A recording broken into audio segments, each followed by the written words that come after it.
Hey, welcome to The Explainer. To really get a handle on the birth of Christianity, you can't just look at the idea itself. You have to understand the world it exploded into. And what a world it was. A time of massive empires, huge identity crises, and, well, a kind of marketplace of beliefs, all competing for people's hearts and minds. Think about it. This was the question on everyone's mind in the first century.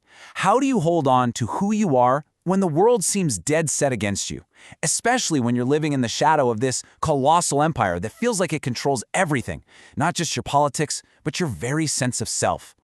Right. So let's really get into this. Because here's the thing. To understand any new idea, you absolutely have to understand the world it landed in. And in the first century, that world was completely dominated by one name, Rome. I mean, from the foggy shores of Britain all the way to the deserts of the Middle East, this one superpower was calling all the shots.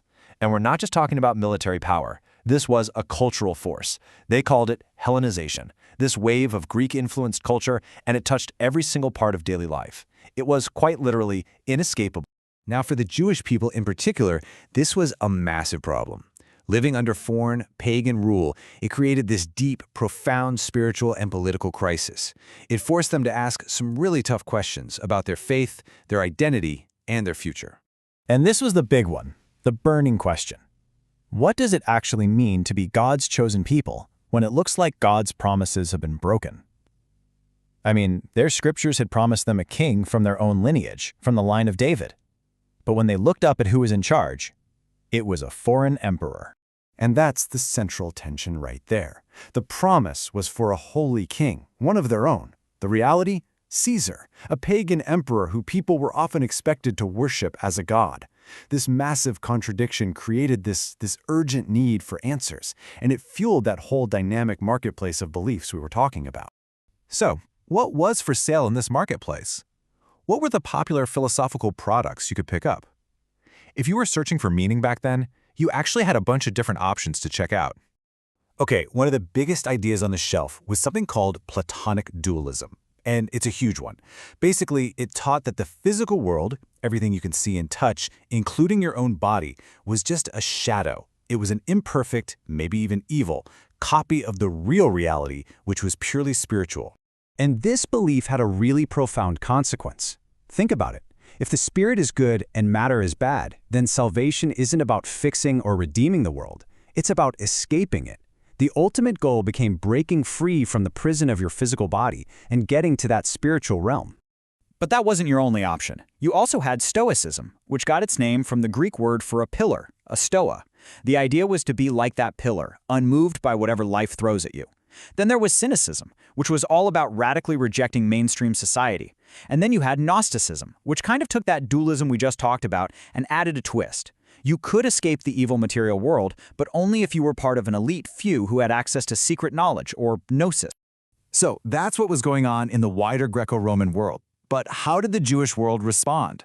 Well, different groups came up with their own unique strategies for trying to stay faithful while living under the thumb of a foreign empire. And you can really see the different approaches laid out here.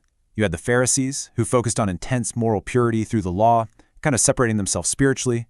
Then you had the Sadducees, the wealthy elite, who chose to just accommodate Rome to protect their status. The Essenes went even further and just left. They withdrew into the desert completely. And then you had the Zealots, whose answer was much, much simpler: fight. So into this chaotic mix, you've got Roman power, Greek philosophy, Jewish hope, and a lot of frustration. A brand new message arrives. And the really shocking thing about it was that it used language that was already super familiar to absolutely everyone.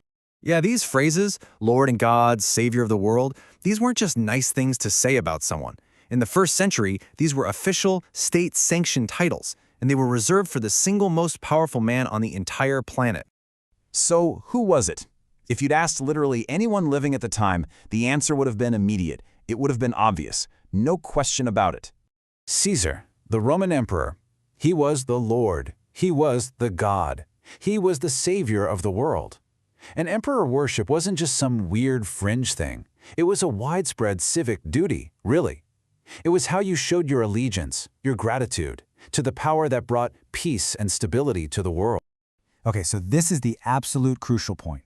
When the very first Christians started using these exact same words, Lord, Savior, God, and even the word gospel, which meant the good news of the emperor's reign, and they applied them to this crucified Jewish teacher named Jesus.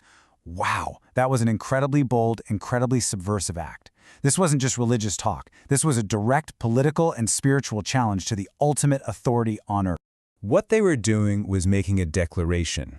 They were saying that the true Lord and Savior of the world wasn't the guy on the throne in Rome. I mean, that's a revolutionary claim. It completely reframed the whole concept of power, of salvation, of what good news even meant. They were saying the real story of the world's salvation wasn't happening in the emperor's palace, but through the life, death, and resurrection of Jesus.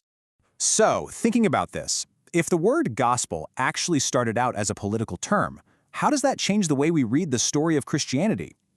You know, understanding this context is so key. It shows us that the New Testament isn't just a collection of abstract theological ideas. It's a set of documents that were forged in a world of intense conflict, fierce competition, and a radical subversive hope that dared to proclaim a different king, a different kingdom, and a completely different kind of power.